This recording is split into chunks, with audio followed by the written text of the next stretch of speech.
Urinary incontinence is an ailment that affects both females and males. There are 3 different types of incontinence. Stress urinary incontinence is the type of incontinence that you leak urine when you cough, laugh, or sneeze. There's urge incontinence that happens when you have the urge to urinate, you try to make it to the restroom and you can't get there in time.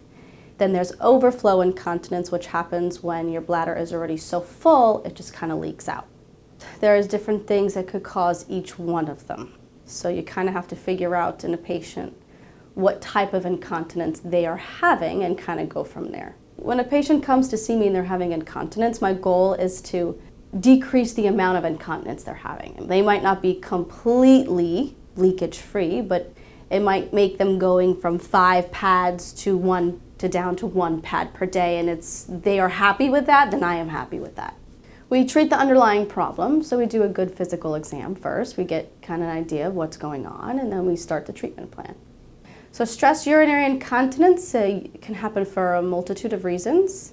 There could be a urinary tract infection, a person who's had numerous vaginal births, obesity, diabetes, and then there is things we can do to try to treat it. Urge incontinence, that usually happens as time goes on. Usually it's in an older person that we would see that. The first line treatment is behavioral changes. So you would do timed voiding. You void every 2 hours so your bladder doesn't get full, doesn't start to spasm. There are certain things that can irritate the lining of the bladder, such as coffees, teas, certain juices. Pelvic floor physical therapy can also help with that too. There are certain medications that we can use to kind of help with the spasms that get associated with the leakage. There's intravesical Botox, so we can stick Botox in the bladder. Overflow, so when the bladder is so full already that you're making a little bit more urine, it kind of leaks out. Your bladder is holding onto urine already, and that could be for various different reasons why. The nerves that go to the bladder are not good anymore, or the pelvic floor is too tight, things aren't relaxing, you're not emptying completely.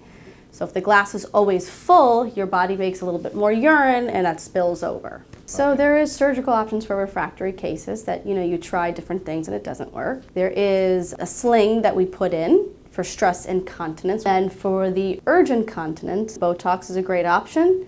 It usually helps significantly, and sometimes patients are happy because now their leakage is now only happening once a month rather than once a day or once a week. So continue to laugh and continue to cough.